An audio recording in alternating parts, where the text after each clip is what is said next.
नमस्कार, मैं हूं डॉक्टर पार्थ और आज मैं फिर से एक बार जुड़ रहा हूं भक्ति काल से। और आज भक्ति काल का जो वीडियो है ये भाग 12वां है भक्ति काल का। और आज भक्ति काल में हम जिस टॉपिक को लेकर के आए हैं और जिस टॉपिक से आज हम जुड़ेंगे वो टॉपिक है अलवार और नैनार संत। जी हाँ, अलवार और नैनार संत जो हैं वो दक्षिण भारत में भक्ति आंदोलन को जन्म देने वाले लोगों में से माने जाते हैं, जिन्होंने भक्ति काल की अलग दक्षिण भारत में जगाई थी। अलवार विष्णु के उपासक हैं और नैनार जो है वो किसके उपासक हैं? शिव के उपासक। ठीक है, कहा जाता है कि भक्ति काल का जो जन्म हुआ था वो इन्हीं संतों की वजह से हुआ था। अलवार और नैनार संतों की वजह से ही भक्ति काल का क्या हुआ था? जन्म हुआ था। हम भक्ति काल को जाने उससे पहले हम भक्ति काल को थोड़ा सा भक्ति काल का स्वरूप देख लेते हैं। भक्ति काल का स्वरूप क्या है? तो आइए थोड़ा सा भक्ति काल के स्वरूप के बारे में बात करते हैं। ध्यान दीजिए, भक्ति काल है, भक्ति काल के को दो भागों में बांट दिया गया है। कौन कौन सा? तो एक बांट दिया गया है उत्तर भारत में भक्ति काल और दूसरा बांट दिया गया है दक्षिण भारत में भक्ति काल। उत्तर भारत का जो भक्ति काल है उसे भी दो भागों में बांटा गया है, एक सगुण शाखा और दूसरी जो है कौन सी? निर्गुण शाखा। सगुण शाखा का अर्थ होता है जहां भगवान की अवतार की बात होती है, जहां भगवान के लीलाओं की बात होती है, जहां भगवान के स्वरूप की बात होती है, उसे कहते हैं क्या? सगुण शाखा। और जहां भगवान के निराकार रूप की बात होती है, जहां भगवान के किसी स्वरूप की बात नहीं होती, लीलाओं की बात नहीं होती, उसे क्या कहते हैं? निर्गुण शाखा। अगर सगुण शाखा को देखा जाए तो सगुण शाखा को भी दो भागों में बांटा गया है। कौन कौन सा? कृष्ण भक्ति शाखा और राम भक्ति शाखा। अगर देखा जाए कृष्ण भक्ति शाखा के प्रमुख कवि कौन से हैं? तो सूर हैं, मीरा हैं और वल्लभाचार्य हैं। ये कृष्ण भक्ति शाखा के कवि हैं। अगर हम बात करें कि जो निर्गुण भक्ति शाखा है यानी राम भक्ति शाखा है, उसके कवि कौन कौन से हैं? तो राम भक्ति शाखा के जो कवि हैं तुलसी हैं, रामानंद हैं। ठीक है, ये राम भक्ति शाखा के कवि हैं। अगर हम बात करें कि राम भक्ति शाखा क्या है? तो राम भक्ति शाखा यानी जहाँ राम की पूजा होती है, राम को आराध्य माना जाता है, राम की लीलाओं की बात करते हैं, राम के उपदेश की बात करते हैं, राम के कथनों राम की कथनी और करनी की बात करते हैं, उसे क्या कहते हैं? राम भक्ति शाखा कहते हैं। राम भक्ति शाखा के जितने कवि हैं वो मुख्यतः किस भाषा में लिखते हैं? तो अवधी में लिखते हैं, यानी अवध वाले क्षेत्र में जो बोली जाती है भाषा अवधी में इसलिए लिखते हैं क्योंकि भगवान श्री राम का जो जन्म हुआ था वो किस क्षेत्र में हुआ था? अवध क्षेत्र में हुआ था। तो यहाँ पर रहने वाले राम को मानने वाले अधिकांशतः लोग जो लिखते हैं वो किस भाषा में लिखते हैं? अवधी में लिखते हैं। चलिए आगे बढ़ते हैं। दूसरा है कृष्ण भक्ति शाखा। तो कृष्ण भक्ति शाखा में दो कवि मुख्यतः है। कौन कौन से? एक सूर है और दूसरे मीरा है। कृष्ण भक्ति शाखा में मतलब जो कृष्ण को मानते हैं, कृष्ण के उपदेशों को मानते हैं, कृष्ण की लीलाओं को मानते हैं, कृष्ण की बातों को मानते हैं, वो कृष्ण भक्ति शाखा के अंतर्गत आते हैं। और कृष्ण भक्ति शाखा के अंतर्गत आप जानते हैं कौन कौन से हैं? सूर है, मीरा है, ये प्रमुख कृष्ण भक्ति शाखा के कवि हैं। और कृष्ण भक्ति शाखा में जो लोगों ने लिखा किस भाषा में लिखा है? ब्रज भाषा में लिखा है। इसमें भी ये बात आ जाती है कि आखिर कृष्ण भक्ति शाखा के कवियों ने ब्रज भाषा में क्यों लिखा है? तो ब्रज भाषा में लिखने का मुख्य कारण था कि कृष्ण का जो जन्म हुआ था वो कहाँ हुआ था? ब्रज क्षेत्र में हुआ था। किस क्षेत्र में हुआ था? जैसे अवध क्षेत्र है वैसे ही क्या है? ब्रज क्षेत्र है। तो ब्रज क्षेत्र में हुआ था, इसीलिए उसमें लिखने वाले कृष्ण को लिखने वाले लोग किस भाषा में लिखते हैं? ब्रज भाषा में लिखते हैं। चलिए आगे बढ़ते हैं। दूसरा है निर्गुण शाखा। निर्गुण शाखा जो है उसको भी दो भागों में बांटा गया है, ज्ञान मार्गी और प्रेम मार्गी। ज्ञान मार्गी में कहा जाता है कि जो भगवान आपको कब प्राप्त होंगे? तो भगवान आपको तब प्राप्त होंगे जब आपके पास ज्ञान होगा। आपके पास ज्ञान है, आपके पास सही गुरु है, उसका मार्गदर्शन है, तो आपको क्या प्राप्त होगा? ज्ञान प्राप्त होगा। और ज्ञान प्राप्त होगा तभी आपको भगवान प्राप्त होंगे। ठीक है, दूसरा है तो और ज्ञान मार्गी के कवि कौन कौन से हैं? तो ज्ञान मार्गी के प्रमुख कवि जो है वो कौन से हैं? कबीर है, नानक है, रामदास है, दादू है, उसके क्या है? प्रमुख है। प्रेम मार्गी शाखा है। तो प्रेम मार्गी शाखा यानी कि जिन कवियों जिन संतों का मानना था कि भगवान आपको कैसे प्राप्त हो सकते हैं? तो प्रेम के द्वारा प्राप्त हो सकते हैं। आप भगवान के प्रति कृतज्ञ होइए, अपने आप को भगवान को समर्पित कर दीजिए, भगवान आपको क्या हो जाएंगे? मिल जाएंगे। मात्र उन पर विश्वास रखिए और प्रेम रखिए। तो भगवान मात्र कैसे प्राप्त होते हैं? प्रेम से ही प्राप्त हो सकते हैं। इस मार्ग के प्रवर्तक कवि कौन है? तो मलिक मोहम्मद जायसी हैं। मलिक मोहम्मद जायसी को भी आप पढ़ चुके हैं, कबीर को भी आप पढ़ चुके हैं, आप मीरा को भी पढ़ चुके हैं, आप तुलसी को भी पढ़ चुके हैं। ठीक है, आप लिंगायत संप्रदाय जान चुके हैं, महाराष्ट्र के भक्ति की कवि जान चुके हैं, आप पूरे सगुण भाग को जान चुके हैं, आप पूरे निर्गुण को क्या कर लिए?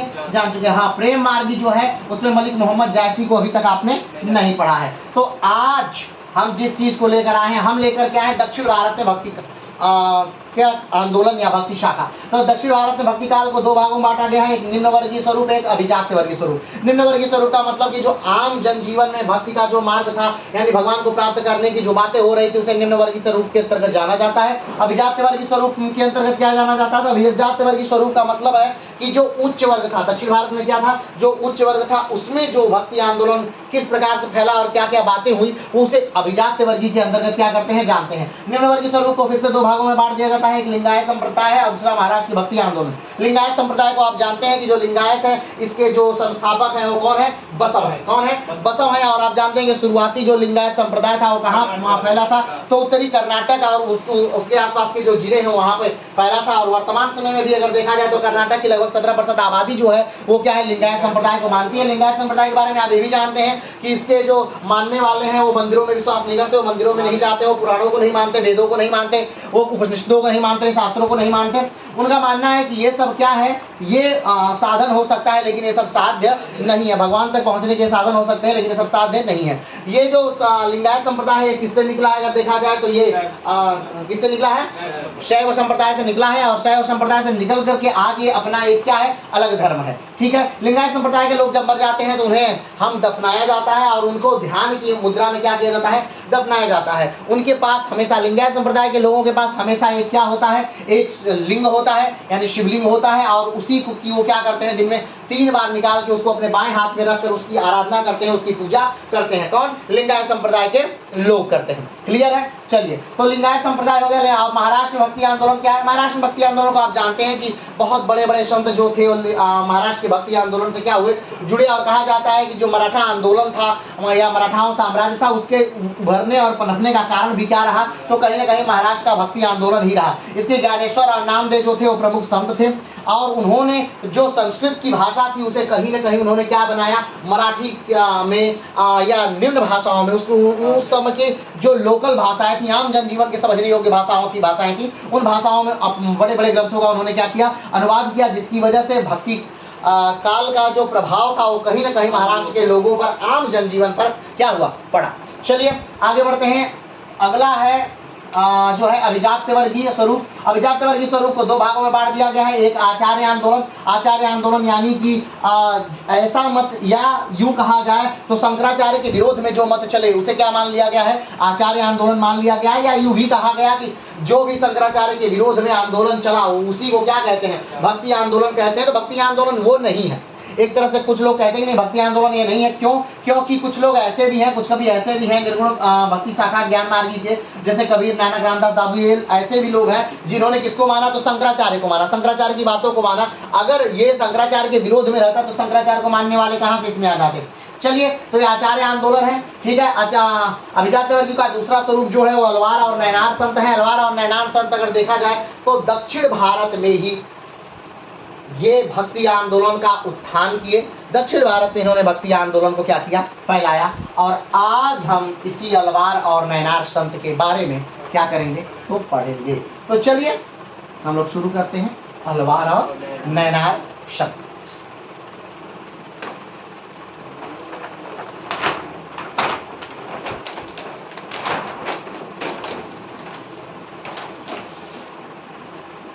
चलिए, भक्ति काल भाग 12, टॉपिक है अलवार संत। क्या टॉपिक है? अलवार संत। अलवार संत यानी कि भगवान विष्णु की क्या है? उपासक हैं। अगर देखा जाए कि इनका समय काल क्या है, किस समय में ये दक्षिण भारत में आए, तो पहले तो दक्षिण भारत को थोड़ा समझ लीजिए। दक्षिण भारत क्या है? तो नर्मदा के नीचे माना जाता है कि क्या है? दक्षिण भारत। और नर्मदा के ऊपर माना जाता है क्या है? उत्तर भारत। क्लियर है? चलिए आगे बढ़ते हैं। तो देखते हैं। अलवार तमिल कवि एवं संत। तमिल से मतलब क्या समझते हैं? नहीं, तमिल से मतलब तमिलनाडु का क्षेत्र नहीं। तमिल से मतलब है कि तमिल भाषा बोलने वाले लोग। कौन से लोग? क्योंकि जब ये अलवार थे या जब नैनार थे तब तमिल राज्य, कोई तमिल नामक राज्य नहीं हुआ करता। तमिलनाडु, तमिल भाषा बोलने वाले, नाडु मतलब होती है भूमि। नाडु मतलब क्या? भूमि। तमिल यानी तमिलों की भूमि। कौन तमिल? जो तमिल भाषा क्या करते हैं, बोलते हैं। तो तमिल भाषा बोलने वालों की भूमि को ही क्या कहते हैं हम? तमिलनाडु। तो आप जानते हैं कि दक्षिण में जो है वो भाषाओं में बड़ी विभिन्नता है, और कहीं न कहीं दक्षिण के जो लोग हैं वो अपने आसपास की भाषाओं से बड़े चिढ़ते हैं। जैसे उदाहरण के तौर पे कन्नड़ का, जो कर्नाटक का आदमी है वो ज़्यादातर क्या बोलता है? कन्नड़ बोलता है। अब आप सोच के हैरान होंगे कि जो कर्नाटक का आदमी है उसको तमिल समझ में नहीं, ठीक है, उसे क्या नहीं समझ में आता? तमिल समझ में नहीं आती, जबकि उससे सटा हुआ राज्य है तमिलनाडु। क्या है? उससे सटा हुआ राज्य है। अब थोड़ा सा इस बात को इस प्रकार से समझिए।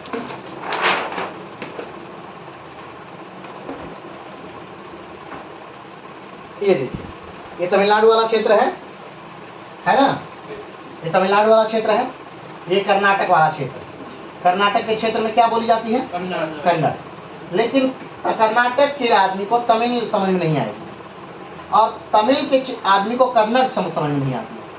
कुछ लोग को आता होगा ना, जो बॉर्डर नहीं, किसी को वो सीखना भी नहीं चाहते हैं, एकदम नफरत है, गजब की नफरत है। एक दूसरे राज्य में कार्य करने नहीं जाते। हाँ, हो सकता है कार्य करने जाते हों, लेकिन मतलब बहुत नफरत।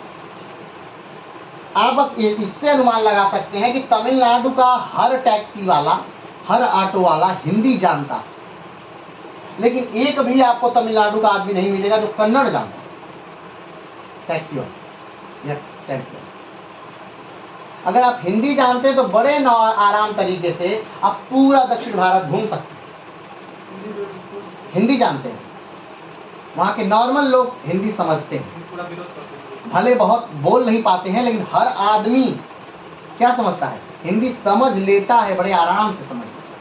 आप कभी जब दक्षिण भारत जाएंगे होंगे तो आप देखेंगे कि आपको हिंदी अगर आप जानते हैं तो आपको दिक्कत नहीं है, लेकिन अगर मलयालम जानते हैं तो आपको तमिलनाडु में दिक्कत होने लगेगी, आपको कर्नाटक में दिक्कत होने लगेगी, आपको तेलंगाना में दिक्कत होने लगेगी, महाराष्ट्र में भी दिक्कत होने लगेगी।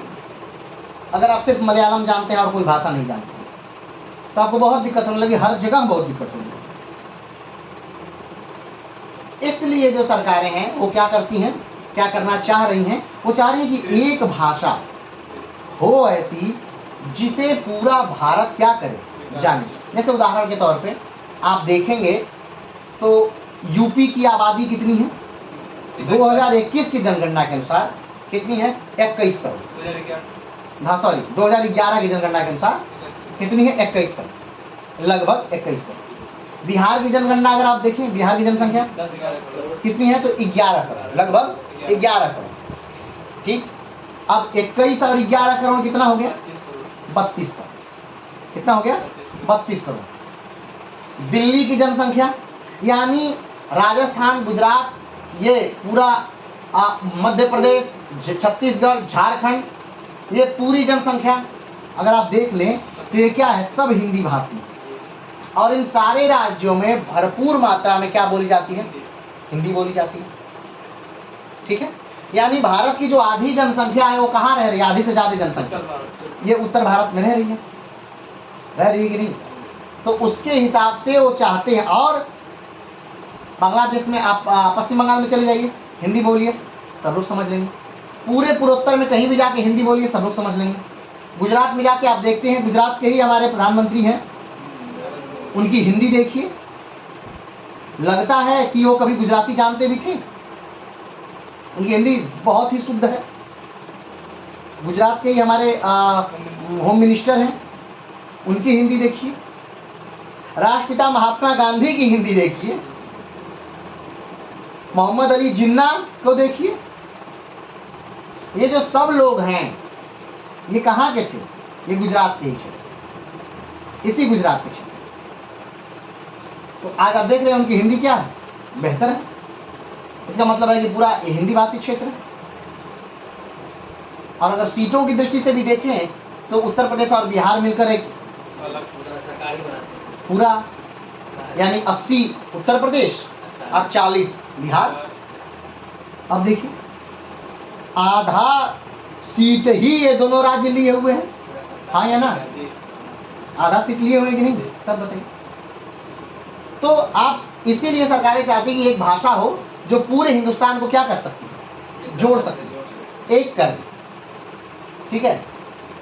तो तमिल भाषी का तो वही समझिएगा कि ये मत समझिएगा कि इस तमिलनाडु में तमिल बोली जाती है तो केरला में भी तमिल बोली जाएगी, नहीं, एकदम मत समझिएगा, एकदम नहीं बोली जाएगी, एक अक्षर नहीं बोली जाएगी।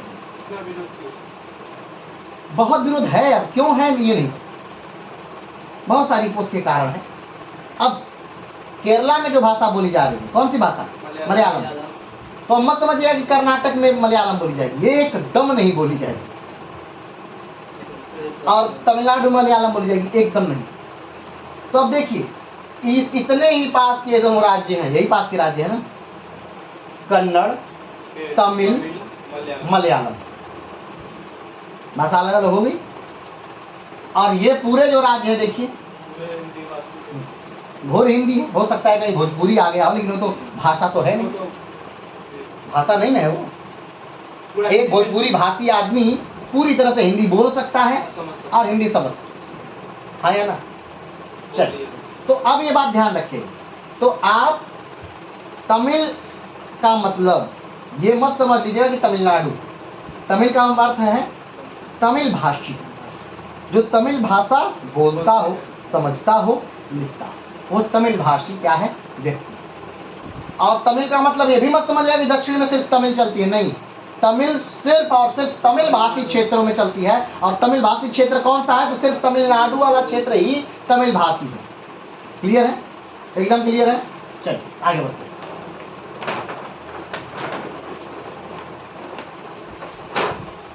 चलिए, तो अलवार जो थे, अलवार जो है वो तमिल कवि थे।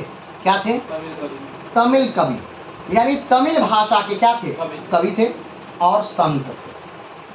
संत मतलब आप समझते हैं, जो सन्यास को ग्रहण किया है वो क्या है? एक प्रकार का संत है। कुछ संत ऐसे भी हैं जो सन्यास को क्या किए हैं? नहीं ग्रहण। ये क्लियर है ना? तो अलवार क्या है?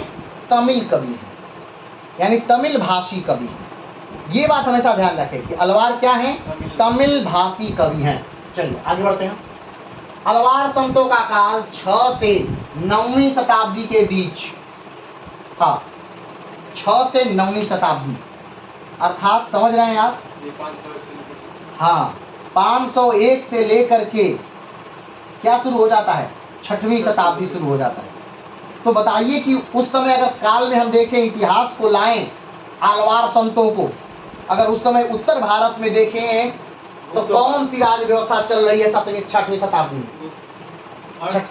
हर्ष हैं, जिनकी मृत्यु कब होती है?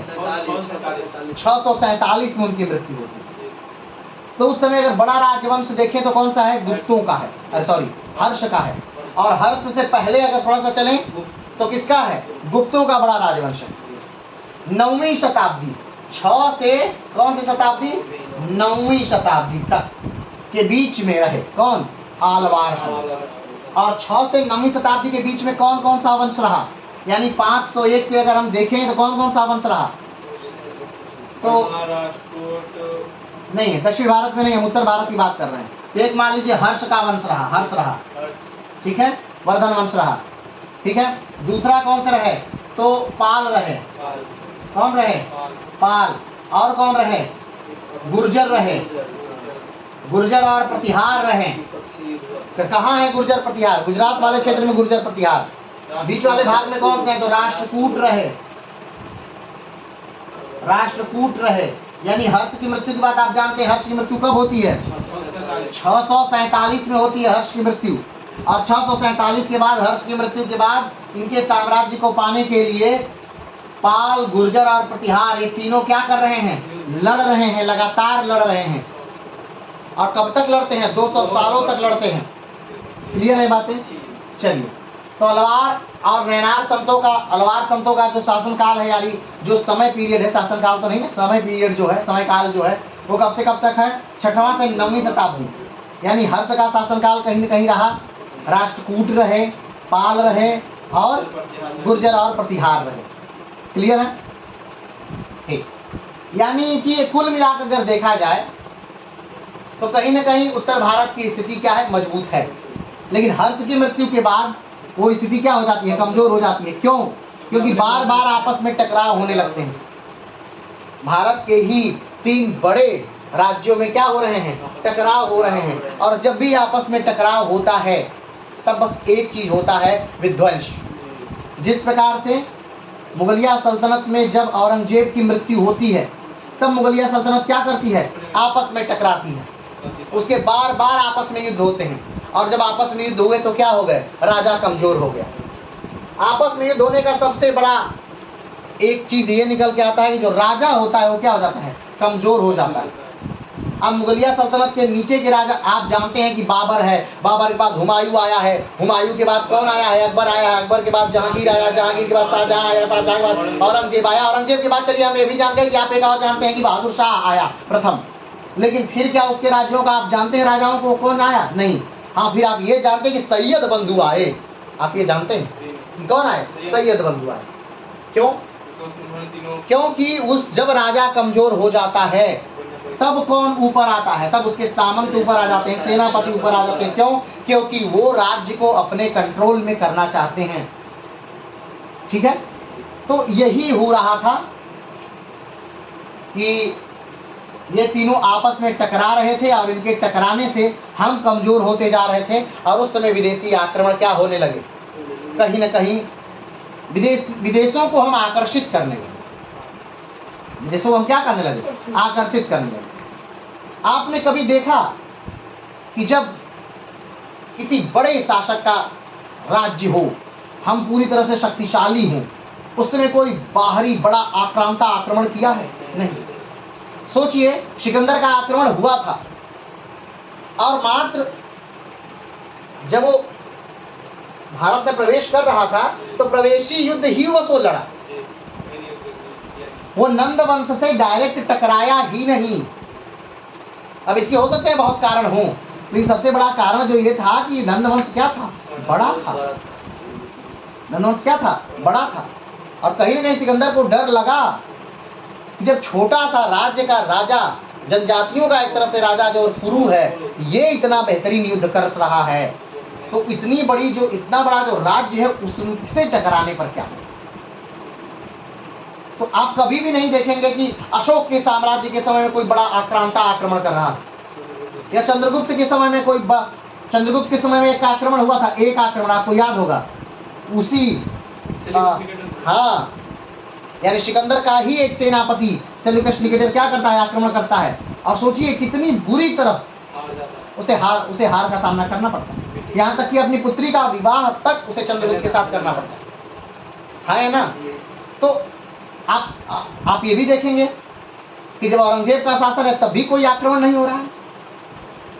हाँ, लेकिन ज्यों आप देखिए हुमायूं का कमजोर हुआ, हुमायूं मरा और छोटा सा बच्चा अकबर है, उस समय तुरंत आक्रमण हो गया। किसका? हेमू का तुरंत आक्रमण हो गया ना। लेकिन अब बताइए, जब अकबर अपने राज्य को स्थापित कर लिया, एक बेहतरीन राजा हो गया, तब क्या किसी ने आक्रमण किया? जहांगीर जब एक बेहतरीन राजा हो गया तब क्या किसी ने आक्रमण किया? शाहजहां के समय किसी ने आक्रमण किया? क्यों? क्या उस समय धन की कमी हो गई थी क्या हमारे यहाँ? नहीं, अरे उस समय तो संपन्नता और ज्यादा ही थी, लेकिन तब कोई आक्रमण नहीं कर रहा। कनिष्क के बेहतरीन दौर पर कोई आक्रमण नहीं कर रहा है, चंद्रगुप्त के समय कोई बेहतरीन आक्रमण नहीं कर रहा है, अशोक के समय में कोई आक्रमण नहीं कर रहा है, चंद्रगुप्त द्वितीय के समय में, समुद्रगुप्त के समय में ऐसा कोई आक्रमण नहीं कर रहा। और अगर कोई आक्रमण कर रहा है तो उसे बड़ी बुरी तरह हार का सामना करना पड़ेगा। देख रहे हैं ना, यानी इसका मतलब ये भी है कि जब हम कमजोर होते हैं तब हम दूसरों को क्या करते हैं, आकर्षित करते हैं। तब हम दूसरों को आकर्षित करते हैं कि हाँ अब आक्रमण करिए, अब हम कमजोर हैं। और हम कमजोर कैसे होते हैं? सिर्फ आपस में लड़कर। जब भी पूरा भारत एक रहा है, जब पूरे भारत पर किसी एक व्यक्ति का शासन रहा है, तब किसी का आक्रमण उस समय नहीं हुआ है। लेकिन जब भी भारत क्या रहा है, विखंडित रहा है, छोटे छोटे राजाओं में बटा रहा है, तो एक तरफ गौरी आक्रमण कर रहा है और दूसरे तरफ के राजा कह रहे हैं हमसे क्या मतलब, कर रहा है तो कर रहा है। एक तरफ गजनवी आक्रमण कर रहा है, लूट रहा है, दूसरे तरफ के राजा बड़े आराम से बैठे कर रहा है तो कर रहा है, हमसे क्या मतलब। हाँ या ना? तो वही हुआ। हर्ष की मृत्यु के बाद ये राज्य कहीं ना कहीं आपस में लड़के क्या हो गए, बहुत कमजोर हो गए और कहीं ना कहीं हम आकर्षित करने लगे। तो ये सिचुएशन है कब की, जब अलवार संत हैं। दक्षिण में अगर देखा जाए तो उस समय किसका शासन है, उस समय किसका शासन चल रहा है, उस समय शासन चल रहा है हर्षवर्धन को जिन्होंने हराया था, पुलकेशिन का।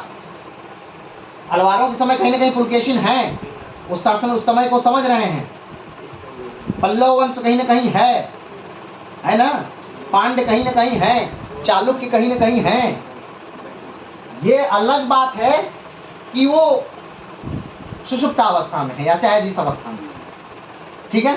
तो ये वो काल है जब भारत में आलवार संतों का तमिल यानी तमिल भाषी, जो तमिल भाषा बोलते हैं उन भाषा में क्या होता है, उदय होता है, ठीक। और उस क्षेत्र में उदय होता है अलवार संतों, ठीक है। इसका मतलब ये है कि अलवार संतों ने जो भी कहा है वो किस भाषा में कहा होगा, तमिल भाषा में। अलवार संतों के जो भी ग्रंथ होंगे किस भाषा में होंगे, तमिल भाषा में होंगे। क्लियर है? इसका मतलब ये भी कि जितने भी अलवार संत हुए होंगे सब तमिल होंगे। क्लियर हो गए? अब देखिए एक चीज से सारी बातें क्लियर हो जाएंगी। जैसे आपसे कोई अलवार धर्म ग्रंथ आपको दे दिया, बोल दिया कि ये अलवार धर्म ग्रंथ है, किस भाषा में था, तो आपको बस ये ध्यान रखना है कि अलवार जो संत थे कौन से भाषी थे, तो तमिल भाषी थे। अब अलवार संत अगर तमिल भाषी तो उनके ग्रंथ तमिल में होंगे, उनके सारे संत तमिल होंगे। क्लियर है? चलिए आगे बढ़ते। अलवार संतों के पदों का संग्रह दिव्य प्रबंध कहलाता है।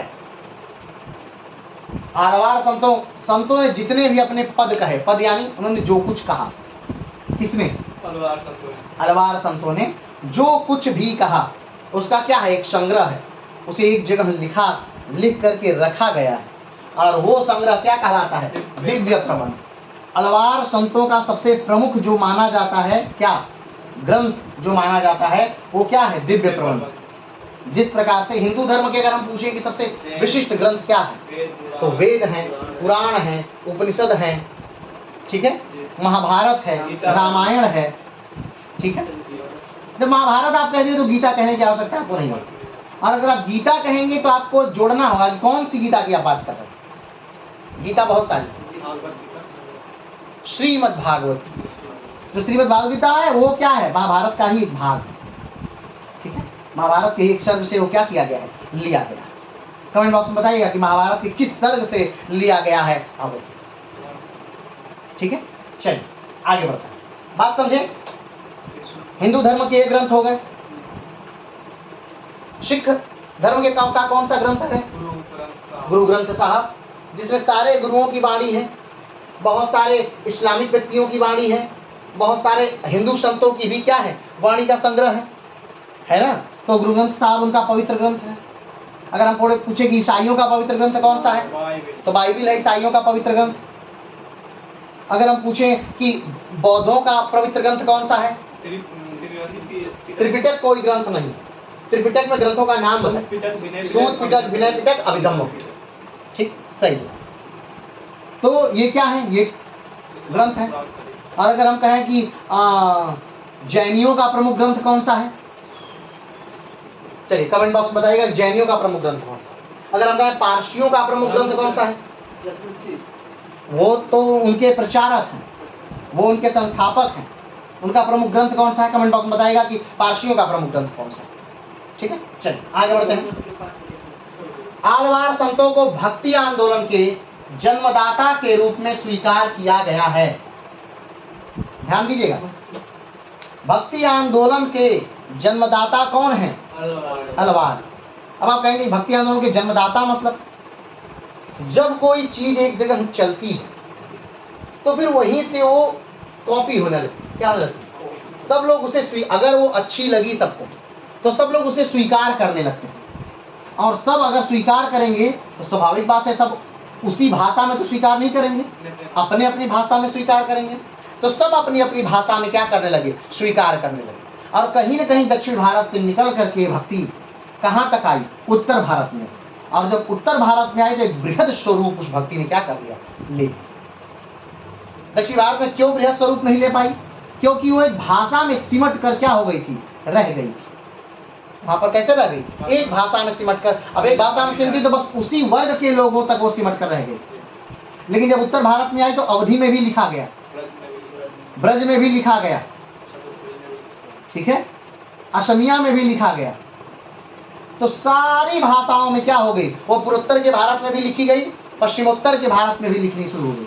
तो जैसे जैसे उसका विकास हुआ वो, तो इस एक तरह से देखा जाए तो भक्ति काल को जन्म किसने दिया, तो अलवार संतों ने ही दिया। भक्ति काल को जन्म किसने दिया, अलवार संतों ने ही भक्ति काल को जन्म दिया। चलिए आगे बढ़ते हैं। अलवार भगवान विष्णु के उपासना करने वाले भक्त लोग हैं। अलवार किसको मानते हैं, भगवान विष्णु को मानते हैं। हमने आपको कहा, बताया भी था कि 6वीं शताब्दी में अगर हम राम को देखें तो राम उतने प्रसिद्ध भगवान नहीं है, यानी उनको कोई भगवान के रूप में स्वीकार नहीं कर रहा है। हाँ, एक आदर्श हैं, लेकिन न रामायण ही उस तरह की प्रसिद्धि प्राप्त की और ना ही भगवान श्री राम ही उस तरह से प्रसिद्ध है। भगवान राम की प्रसिद्धि कब शुरू प्रारंभ होती है, तो रामानंद के समय से राम की प्रसिद्धि प्रारंभ हुई। पहले व्यक्ति थे रामानंद, जिन्होंने राम को स्वीकार किया। किस रूप में, आराध्य के रूप में। उसके पहले जो भी स्वीकार करता था तो सब लोग राम को राम के रूप में स्वीकार नहीं करते, वो विष्णु को स्वीकार करते थे। किसको स्वीकार करते थे, विष्णु को स्वीकार करते थे। तो राम को स्वीकार करने से क्या फायदा हुआ कि राम अब प्रसिद्धि की तरफ क्या हो गए, बढ़े। और राम की प्रसिद्धि तब अपने चरम पर पहुंच गई जब हिंदी जगत में कौन आ गया, तुलसी आ गया। और तुलसी ने एक ऐसी रचना लिखी जिस रचना ने राम को हर घर में पहुंचा दिया। वो रचना भी हर घर में पहुंच गई।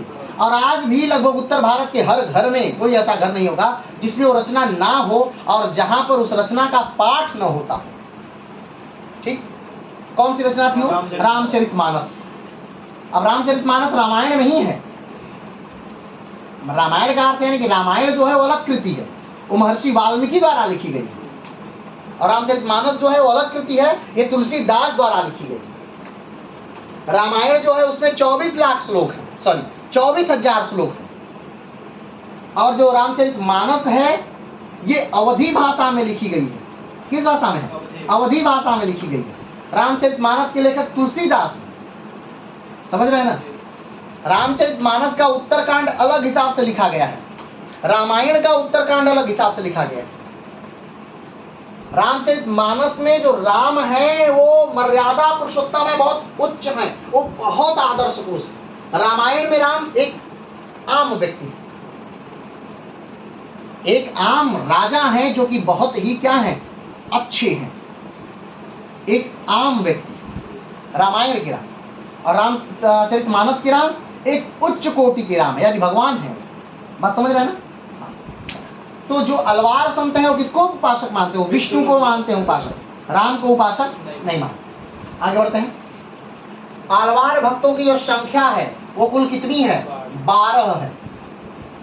अलवार भक्तों की संख्या कितनी है, 12 है। अलवार भक्तों की संख्या कुल 12 है। कौन कौन से हैं, और गैर अलवार, भूतत्व अलवार, पेयालवार, तिरुमालिशय अलवार, नामल्लवार, मधुकरवी कवि अलवार, कुलशेखर रालवार, पेरियालवार, अंडाल। ये जो हैं अंडाल ये महिला हैं, ध्यान दीजिएगा। ये कौन है, ये महिला हैं। यानी अलवारों ने कहीं न कहीं अलवार संतों में कौन शामिल रही, महिलाएं भी शामिल रही। और इनका नाम बहुत ही ऊंचा है। अलवार संतों में अगर प्रमुख संतों की बात करें तो ये अंडाल जो है प्रमुख संत है। ठीक है, आगे बढ़ते हैं। ये भी अलवार संत, ये भी अलवार संत, इनके पीछे जो नाम है वो अलवार तब नहीं लगेगा जब एग्जाम में पूछा जाएगा कि ये कौन से संत हैं। तो इसलिए इनके नामों को एक बार आप क्या करेंगे, अच्छे से देख लें। ठीक है, चलिए। आंडाल महिला संत थी, अलवारों में मात्र एक ही महिला संत थी। कुल अलवार संतों की संख्या कितनी है, 12। फिर से थोड़ा सा रुकिए, आते हैं फिर शुरू से। तो जो भक्ति आंदोलन का प्रारंभ हुआ कहां से हुआ, दक्षिण से। भक्ति आंदोलन का प्रारंभ कहां से हुआ, दक्षिण से हुआ। किसने प्रारंभ शुरू किया? अलवार संत। आलवार संतों ने शुरू किया। दूसरी बात, किसने प्रारंभ शुरू किया? आलवार संतों ने शुरू किया। आलवार संत कौन थे? तमिल तो तमिल भाषी तमिल भाषी थे। आलवार संत कौन थे? तमिल भाषी थे। आलवार संत कौन थे? तमिल भाषी थे। अगला कि कितने अलवार संत हुए? तो कुल अलवार संत कितने हुए? 12 हुए। कुल अलवार संतों की संख्या कितनी हुई? कितनी थी? 12। कुल अलवार संत कितने थे? 12। उन 12 में एक कौन है? महिला संत है। उन 12 में एक कौन है? महिला संत है। ठीक है। उन महिला संत का नाम क्या है? आंडाल। उन महिला संत का नाम क्या है? आंडाल नाम है उनका। क्लियर है? ये जो आलवार संत हैं किसको मानते हैं? विष्णु को मानते हैं। किसके उपासक हैं? विष्णु के उपासक हैं। आगे बढ़ते हैं। इन 12 अलवारों ने घोषणा की कि भगवान की भक्ति करने का सबको समान रूप से अधिकार प्राप्त है। इन कवियों में निम्न जाति के भी लोग थे। अब देखिए, इन्होंने जो आडंबर था, ढोंग था, पाखंड था, उसे क्या कर दिया? तोड़ दिया। किसने? आलवार संतों ने। 6वीं शताब्दी से पहले अगर आप देखेंगे तो क्या निम्न जाति के लोगों को भक्ति करने का था? नहीं। क्या मंदिर में वो जा सकते थे? नहीं। क्या वेदों का पाठ वो कर सकते थे? नहीं कर सकते। सुन लिया जाए तो बस। क्यों? क्योंकि उनको माना गया है कि वर्ण व्यवस्था जो है उसके हिसाब से वो चीजें नहीं कर सकते हैं। क्यों? क्योंकि कहा गया कि ब्रह्मा के मुख से कौन निकला? ब्राह्मण निकले। ब्रह्मा की भुजाओं से कौन निकला? क्षत्रिय। ब्रह्मा के जंघों से कौन निकला? वैश्य। और ब्रह्मा के पैरों से कौन निकला? शूद्र। तो शूद्रों को का जन्म क्यों हुआ है? मात्र इन तीनों जातियों की सेवा के लिए। इसलिए इनको कुछ भी करने का अधिकार नहीं है। लेकिन अलवार संतों ने क्या कर दिया? इस बातों को तोड़ दिया। कहा कि नहीं, चाहे जो भी व्यक्ति है वो क्या अधिकारी है? किसकी उपासना के लिए? भगवान की उपासना के लिए अधिकारी है। क्योंकि कहीं भगवान आके ये नहीं कहे हैं कि ये उपासना नहीं कर सकते। कहीं कहे भगवान? नहीं। ठीक है, चलिए। आलवार संतों ने समस्त तमिल प्रदेश में पद यात्रा कर भक्ति का प्रचार किया। अब ध्यान दीजिए, ये चीजें और बढ़ सकती थी। हो सकता हमारे यहां से छुआछूत खत्म हो सकता था, लेकिन अलवार संतों ने अपने आप को कहां सीमित कर लिया? मात्र तमिल क्षेत्र में। अलवार संतों ने अपने आप को कहां से सीमित कर लिया? मात्र तमिल क्षेत्रों में ही अलवार संतों ने अपने आप को क्या कर लिया? सीमित कर लिया। जिसकी वजह से ये जो छुआछूत जात पात वाली बात रह गई, ये वहीं तक क्या रह गई? सीमित रह गई, उसके आगे नहीं बढ़ पाई। समझ रहे हैं? चलिए, तो तमिल प्रदेश में पदयात्रा किए। कौन? अलवार संतों ने पूरे तमिल प्रदेश में क्या किए? पदयात्रा किए। और निम्न जाति के किया इनके भावपूर्ण लगभग 4000 गीत मालाइर दिव्य प्रबंध में संकलित हैं। हमने पहले ही बताया कि इनका जो ग्रंथ है वो कौन सा है? दिव्य प्रबंध। तो उसमें क्या है? संग्रहित है इनके वो सारी चीजें। 4000 गीत। अब क्योंकि अपनी बातों को किस प्रकार से व्यक्त करते थे? काव्य के रूप में, और उसे संग्रह कर लिया जाता था। तो जितने अलवार संतों की वो रचनाएं थीं, वो आज उनका प्रमुख धर्म ग्रंथ है। और उनका धर्म पवित्र धर्म ग्रंथ कौन सा है? दिव्य प्रबंध। चलिए आगे बढ़ते हैं। अलवार संत प्रचार और लोकप्रियता से दूरी बनाकर रखते थे। प्रचार लोकप्रियता यानी कि अलवार में जो संत हैं वो चाहते थे कि मेरी बातों का दूर दूर लोग माने, जाने, लेकिन मेरी बातों को माने।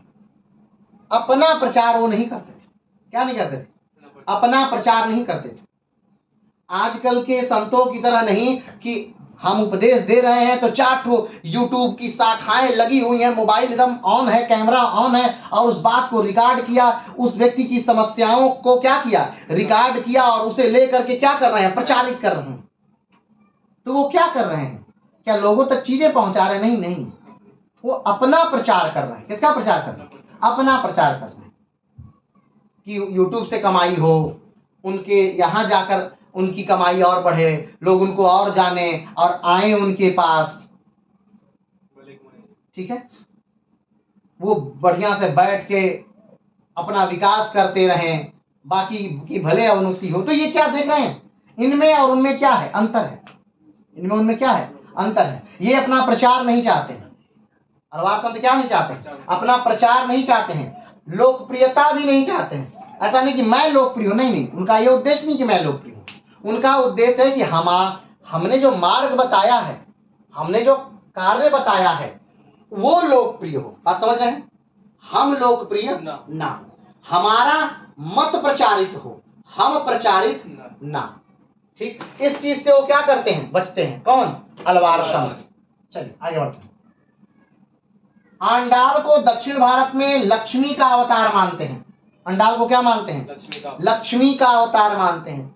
कहा जाता है कि अंडाल की जो शादी थी वो उनके पिता ने किससे कर दी, विष्णु से की। जब वो छोटी थी उनकी शादी किससे हो गई, विष्णु से कर दी गई उनकी शादी। इसीलिए अंडाल को क्या मानते हैं, लक्ष्मी का अवतार मानते हैं, कि अंडाल लक्ष्मी की अवतार थी। आगे बढ़ते हैं। प्रमुख आलवार संत निम्न है। जो प्रमुख 12 आलवार संत थे वो क्या हैं, हाँ, उनके जो मुख्य मतलब अलवार संत थे वो कौन कौन से हैं। तिरुमंगाई, ये प्रमुख हैं। पेलायलवार, नाम्बलवार, ठीक है। आंडाल का ग्रंथ थिरुप्पवाई था, ऊपर हमने बताया था। एक और ग्रंथ है कौन सा, दिव्य प्रबंध। और अंडाल का जो एक और ग्रंथ है वो कौन सा है, थिरुप्पवाई था। कौन सा था, थिरुप्पवाई और दिव्य प्रबंध, ये उनके प्रमुख ग्रंथ हैं। आंडाल को दक्षिण की मीरा भी कहते हैं। दक्षिण की मीरा किसे कहते हैं, आंडाल को। राजस्थान की मीरा किसको कहते हैं, राजस्थान की राधा मीरा को कहते हैं। दक्षिण का कबीर किसे कहते हैं, और दक्षिण का तुलसी किसे कहते हैं। कमेंट बॉक्स में बताइए कि दक्षिण का तुलसी, दक्षिण का कबीर, दक्षिण का समुद्रगुप्त या दक्षिण का नेपोलियन किसे कहते हैं। कमेंट बॉक्स में बताइए। आंडाल के बचपन का नाम गोदा देवी था। आंडाल के बचपन का नाम क्या है, गोदा देवी था। आंडाल का एक और ग्रंथ है जिसका नाम है नच्चिमार तिरुमोती।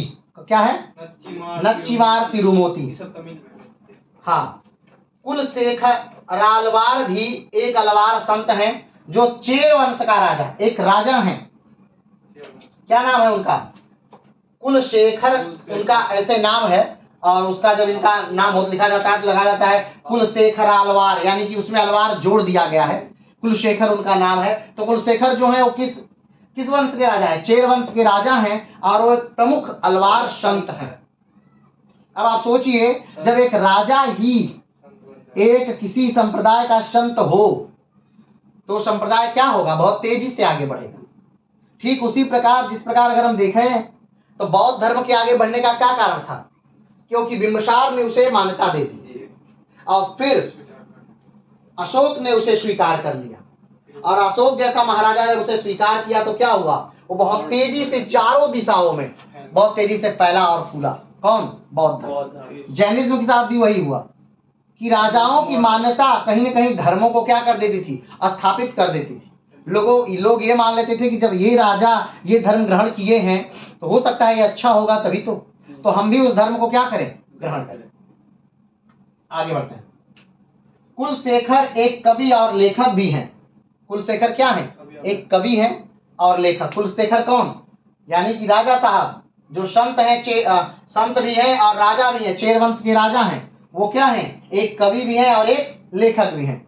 कुलशेखर के ग्रंथ का नाम है, कुलशेखर के ग्रंथ का नाम है पेरुमल तिरुमौली कुकुत माला। उच्चारण में आप दोष हो सकता है क्योंकि ये सारे ग्रंथ जो हैं किस भाषा के हैं, तमिल भाषा के हैं, और मुझे तमिल नहीं आती।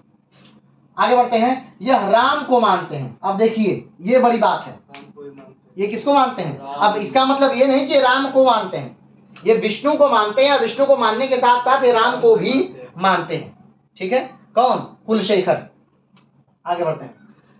तमिल प्रति में बौद्धों और जैनों का विरोध करने के लिए शैवों और वैष्णवों ने मिलकर एक साथ धार्मिक क्रांति की। अब बात आती है सबसे इंपॉर्टेंट बात कि आखिर इन अलवारों की उत्पत्ति क्यों हुई, क्या कारण था। तो जो सबसे प्रमुख, वैसे तो बहुत सारे कारण रहे, लेकिन जो सबसे प्रमुख कारण था वो ये कि बौद्ध धर्म अपने चरम पर पहुंच रहा था।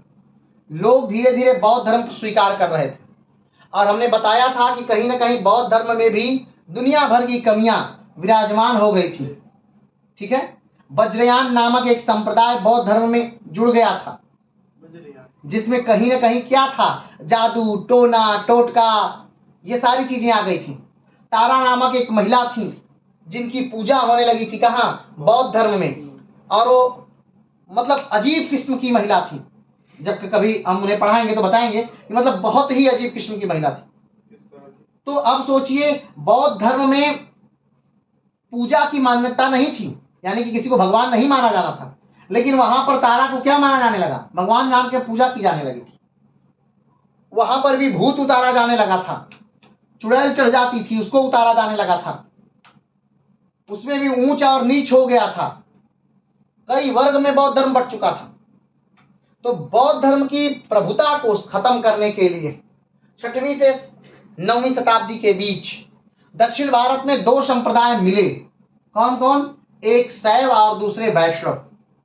तो जो शैव संप्रदाय था उसे नैनार के तौर पर जाना गया, और जो वैष्णव संप्रदाय था उसे अलवार के तौर पर क्या किया गया, जाना गया।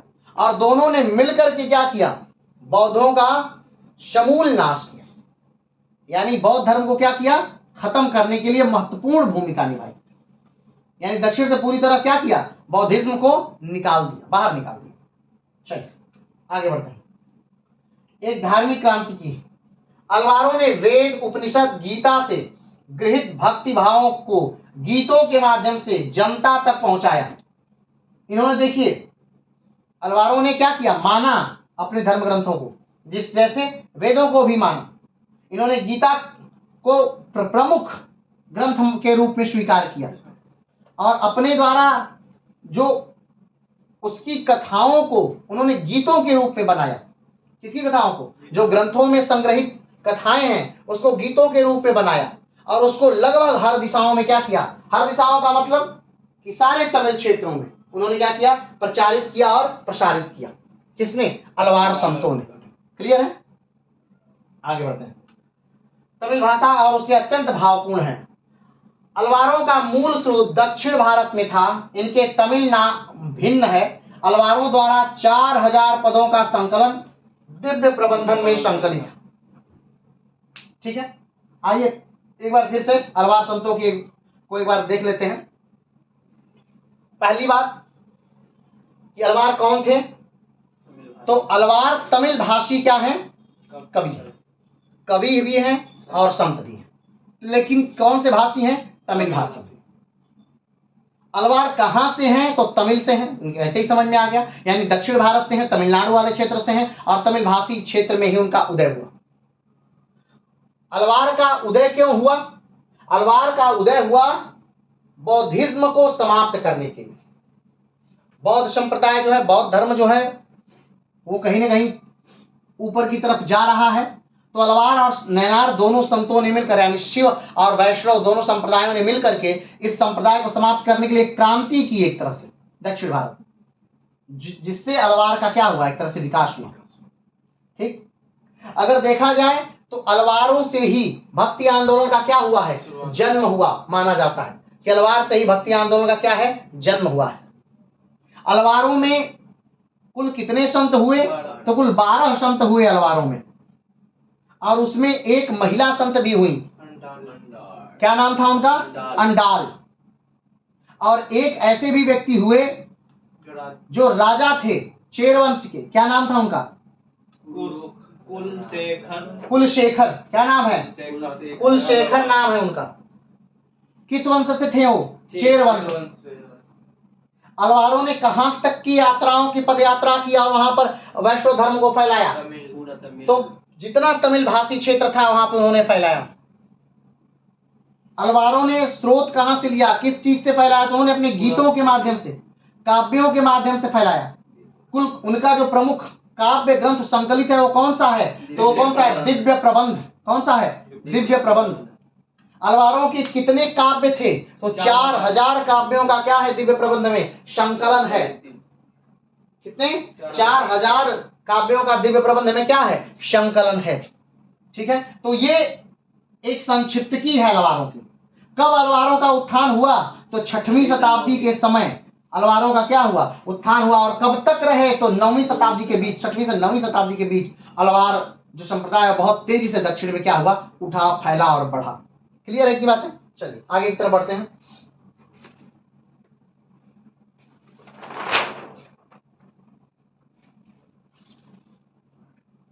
अलवार संतों की संख्या, आप कहेंगे कि सर अलवार संतों की संख्या तो पहले भी आप बता चुके हैं। हाँ वो तो सही है, लेकिन यहां पर अलवार संतों की सिर्फ संख्या नहीं है, उनके नाम नहीं है। ये बताया गया है कि हर अलवार संत वो एक अवतार है। हर एक जो अलवार संत है वो क्या है? वो एक अवतार है। किसका अवतार है? तो विष्णु के जो अलग अलग चीजें हैं वो उसका अवतार है। जैसे जो सर्वयोगी है वो विष्णु के शंख का अवतार है। जो कौन है? सर्वयोगी है वो विष्णु के किस चीज के अवतार हैं? शंख के अवतार माने जाते हैं। जो भूत योगी है विष्णु के गदा के अवतार माने जाते हैं। ठीक। जो भ्रांति योगी है वो विष्णु के चक्र का अवतार माने जाते हैं। जो भक्ति सार है वो विष्णु की तलवार के अवतार माने जाते हैं। आप कहेंगे किसमें तलवार नहीं लगाया? तो उनके नाम में से हमने अलवार यहाँ पे क्या कर दिया है? हटा दिया है, ताकि आपको मतलब आसानी हो उसका नाम पढ़ने में। अलवार लगने से थोड़ा सा नाम अव्यवस्थित हो जा रहा था। ठीक है, लेकिन हाँ ये ऐसे अभी सही नहीं है। जब इसमें अलवार लग जाएगा ना तब ये सही हो जाएगा। चलिए, तो सर्ववेदी योगी जो है विष्णु के किस के अवतार हैं? शंख के अवतार हैं। भूत योगी विष्णु के गदा के अवतार हैं। इनके नामों में से प्रश्न पूछता है कि फला व्यक्ति जो है वो किस चीज के क्या है? अवतार हैं। तो इसको आपको थोड़ा सा ध्यान रखना होगा। तो भूत योगी विष्णु के गदा के अवतार हैं। भ्रांति योगी विष्णु के चक्र के अवतार हैं। भक्तिसार विष्णु के तलवार के अवतार हैं। सठकोप जो विष्णु के सेनापति के अवतार हैं। मधुर कवि जो विष्णु के वाहन गरुड़ का अवतार है। कुलशेखर जो है विष्णु के गले की मणि का अवतार है। विष्णुचित जो है विष्णु के वाहन गरुड़ का अवतार है। देखिए भी गरुड़ का अवतार है, भी गरुड़ का अवतार है। गोंदा यानी अंडाल जो है विष्णु की पत्नी लक्ष्मी का अवतार है। ठीक है। भक्ता ध्रिवेणु जो है वो विष्णु के वनमाला के अवतार है। मुनिवाहन जो है विष्णु के वक्ष पर स्थित पवित्र चिन्ह का अवतार है। वक्ष मतलब सीने पर जो विष्णु के का पवित्र चिन्ह है उसके अवतार है। परकाल जो है विष्णु के धनुष का अवतार है। तो ये 12 जो अलवार संत हैं वो माना जाता है कि विष्णु के अलग अलग जो उनसे संबंधित चीजें हैं उसके क्या है? अवतार है। ये भी दिखाता है कि विष्णु से जुड़ी जो भी चीजें हैं वो निर्जीव नहीं है। विष्णु से जुड़ी सारी चीजें क्या हैं? सजीव हैं। और वो एक किसी चीज को क्या करती हैं? प्रदर्शित करती हैं। कोई चीज क्षमा को, कोई चीज दया को, कोई चीज वीरता को, कोई चीज साहस को, कोई चीज शीलता को क्या करती है? प्रदर्शित करती है। ये भी यहां पर क्या किया गया? प्रदर्शित किया गया। बात समझ रहे हैं? आगे बढ़ते हैं। सरयोगी, भैंता योगी एवं महायोगी कोख से उत्पन्न नहीं माने जाते। कौन कौन? सरोयोगी, भेट योगी, भेटा योगी एवं महायोगी। ये लोग क्या माने जाते हैं? कोख से उत्पन्न नहीं माने जाते हैं। माना जाता है कि ये प्रकट हुए। क्या हुए? प्रकट हुए। इनका जन्म नहीं हुआ है। ठीक है। जैसे विष्णु के जो भी अवतार हैं उसमें से कुछ का क्या हुआ है? अवतार हुआ है, यानी वो जन्म नहीं लिए, वो प्रकट हुए। ठीक। जैसे कि जो बराह अवतार है, ठीक है, वो क्या है? वो अवतार है, मतलब कि आया डायरेक्ट, वो किसी कोख से जन्म नहीं लिया है। जैसे नरसिंह अवतार है, वो प्रकट हुए, वो अपना कार्य किए, वध किया और फिर क्या किए? चले गए। वो कहीं जन्म नहीं लिए, कहीं लीला नहीं किए, वो किसी कोख से पैदा नहीं हुए। उसी प्रकार जो ये लोग हैं किसी कोख से पैदा नहीं हुए माने जाते हैं। चलिए आगे बढ़ते हैं। सरोयोगी, भेद योगी और महायोगी के दिव्य प्रबंध में 100 पद हैं। यानी इन लोगों के दिव्य प्रबंध में कितने कितने पद हैं? 100 पद हैं।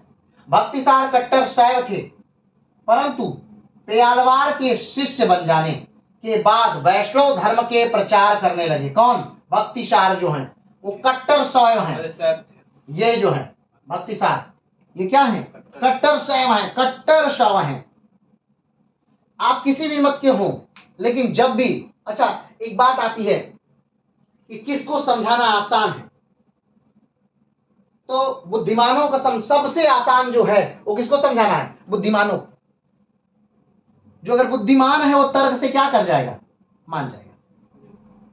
और जो बुद्धिहीन है उसको भी समझाना सबसे आसान है, वो आप जो भी बोलेंगे आपकी बात वो मान जाएगा। लेकिन जो अल्प ज्ञानी हैं उनको आप समझा नहीं सकते। क्यों? क्योंकि वो पहले से ही मान लिए हैं कि वो क्या है? विद्वान है। तो जिन्होंने स्वयं से स्वयं को क्या मान लिया है? विद्वान घोषित कर दिया है, उनको आप क्या कर सकते हैं? नहीं समझा सकते। जैसे आपने सुना होगा कि शंकराचार्य निकले और उत्तर भारत के सबसे बड़े पंडित किससे शास्त्रार्थ किए थे? भारती के जो पति हैं, क्या नाम है? बहुत अच्छे, चलिए कमेंट बॉक्स में बताइएगा कि शंकराचार्य किससे? कुमारिल भट्ट के जो शिष्य हैं उनका नाम क्या है? जब शंकराचार्य आए कुमारिल भट्ट के पास और कुमारिल भट्ट से उन्होंने कहा कि मैं आपसे शास्त्रार्थ करना चाहता हूं, कुमारिल भट्ट उस समय क्या कर रहे हैं? अग्निदाह कर रहे हैं, यानी एक तरह से अग्नि स्नान कर रहे हैं। तो उन्होंने कहा कि देखिए अब तो मैं आपसे शास्त्रार्थ नहीं कर सकता, मेरे एक शिष्य हैं। क्या नाम है उनका? उनका नाम मंडन मिश्र है, उनसे क्या करिए? शास्त्रार्थ करिए। अब सोचिए मंडन मिश्र कम विद्वान आदमी नहीं है। शंकराचार्य से उनका 15 दिन का शास्त्रार्थ होता है। 15 दिन के शास्त्रार्थ के बाद शंकराचार्य क्या होते हैं? जीत जाते हैं। ठीक। और मंडन मिश्र क्या कर रहे हैं? हार स्वीकार कर रहे हैं। अगर कुतर्क देते मंडन मिश्र तो क्या शंकराचार्य जीत पाते? नहीं जीत पाते। स्वाभाविक बात है, नहीं जीत। शास्त्रार्थ वेदों से। आप जिस धर्म को मानते हैं, आप जिस संप्रदाय को मानते हैं, आप उसके बारे में बताएंगे, उसके बारे में कहेंगे और आपसे उससे संबंधित प्रश्न किए जाएंगे। और वो जो जिस धर्म को मानते हैं, जिस संप्रदाय को मानते हैं, उनसे संबंधित प्रश्न किए जाएंगे। और जो उसका तार्किक किसी बात का तार्किक उत्तर नहीं दे पाएगा वो क्या करेगा? अपनी हार स्वीकार करे। क्योंकि अगर आप तर्क से उत्तर नहीं दे पा रहे तो हम स्वतः ही जान गए कि हाँ बात तो सही, हम तार्किक उत्तर नहीं दे रहा, तो वहीं आप पे चुप हो जाना है। जब आपको लगे कि नहीं आप क्या कर रहे हैं, आप तार्किक उत्तर नहीं दे पा रहे, तो वहां पे चुप हो जाना है। और जहां आपको यह लगे कि सामने वाला तार्किक नहीं उत्तर दे रहा, कुतर्क दे रहा, तो आपको उठ के चले जाना है। दोनों स्थितियों में ध्यान रखना। तो सोचिए उतने बड़े विद्वान क्या करते हैं? स्वीकार करते हैं, अपनी हार स्वीकार करते हैं। और हमेशा की बात है, बड़े विद्वान अपनी हार क्या कर लेते हैं? स्वीकार कर लेते हैं, मान लेते हैं। क्या कर लेते हैं? अपनी हार मान लेते हैं। लेकिन जो अल्पज्ञानी है वो अपनी हार कभी स्वीकार नहीं कर सकते। वो कुछ भी कहेंगे, चाहे वो बात तर्क से कहें या कुतर्क से कहेंगे, वो कहेंगे। चलिए आगे बढ़ते हैं। तो अलवारों में नम्मालवार सर्वश्रेष्ठ थे। अलवारों में कौन है? नम्मालवार जो माने जाते हैं वो क्या? वो सबसे श्रेष्ठ व्यक्ति माने जाते हैं। आगे बढ़ते हैं। सठकोप को तमिल प्रदेश के दिव्य कवि कहा जाता है। किसको? सठकोप जो है उनको तमिल का क्या कहा जाता है? दिव्य कवि माना जाता है। और दक्षिण भारत में सर्वप्रथम राम भक्ति का प्रचार प्रसार आलवार भक्तों ने ही क्या किया था। हमने पहले ही कहा कि जो कुलशेखर है वो किसको मानते हैं? राम को मानते हैं। तो दक्षिण भारत में राम का प्रचार प्रसार किसने किया? इसी अलवारों ने ही किया। किसने किया? अलवारों ने ही किया। बात समझे? तो फिर से एक बार देखते हैं। जो अलवार कवि हैं ये कहां से निकले हैं? तो तमिल क्षेत्र से निकले। किस भाषा में ये प्रचार करते हैं? तो तमिल भाषा में करते हैं। क्या कहते हैं ये? तो विष्णु को मानते हैं, वेदों को मानते हैं और उसकी बातों को, पुराणों की बातों को काव्य रूप में रख करके आम जन तक क्या करते हैं? पहुंचाते हैं। कितने अलवार संत हैं? तो 12 अलवार संत हैं। अलवार संतों में क्या कोई महिला संत भी है? तो हाँ, महिला जो संत भी हैं जिनका नाम है अंडाड़। अलवार संत जो हैं उसमें क्या कोई राजा भी है जो संत हुआ? तो हाँ, कुलशेखर जो है वो राजा हैं। और किस वंश के हैं? तो चेर वंश के हैं। कहाँ की पदयात्रा करते हैं? तो वो दक्षिण भारत की पदयात्रा करते हैं, यानी तमिल प्रदेश की मात्र पदयात्रा करते हैं। इनका जो ग्रंथ है। कौन सा ग्रंथ है? दिव्य प्रबंध। तो दिव्य प्रबंध इनका प्रमुख ग्रंथ है, जिसमें इनके 12 अलवार संतों की 400 काव्य क्या है? संकलित हैं। 4,000 काव्य जो कहे वो क्या है? संकलित हैं। कितने लोगों की? 12 लोगों की, 12 अलवार कवियों की। भक्ति काल का जन्म जो होता है वो कहां से हो रहा है? यही अलवारों के माध्यम से ही हो रहा है। ठीक है। राम को दक्षिण भारत में सबसे पहले प्रचारित करने का श्रेय किसको दिया जाता है? तो इन्हीं अलवारों को ही दिया जाता है कि दक्षिण भारत में सबसे पहले राम को इन्होंने ही क्या किया था? प्रचारित किया था। अलवारों का उद्भव क्यों हुआ था? तो अलवारों का उद्भव कहीं ना कहीं बौद्धों को समाप्त करने के लिए एक तरह से हुआ था। किसका उद्भव? अलवारों का उद्भव हुआ जो हुआ था। क्लियर है? अलवार का मतलब क्या? ठीक, आते हैं, अभी है आएगा। अगला जो देखें, इसमें हम देखे हैं कि अलवार जो हैं वो विष्णु के अलग अलग रूपों, किस चीज पे? रूपों के बारे में, उनके जो छोटे छोटे उनसे जुड़ी चीजें हैं, जैसे विष्णु का गदा, विष्णु का शंख, विष्णु का चिन्ह, विष्णु की माला, उन सारी चीजों के अवतार बताया गया है। किसको? इन अलवार संतों को। कब थे अलवार संत? तो 6वीं शताब्दी में थे अलवार संत। तो जो भी प्रश्न है इन्हीं बातों से क्या आ जाता है? इन्हीं बातों से प्रश्न क्या होता है? आ जाता है। चलिए आगे बढ़ते।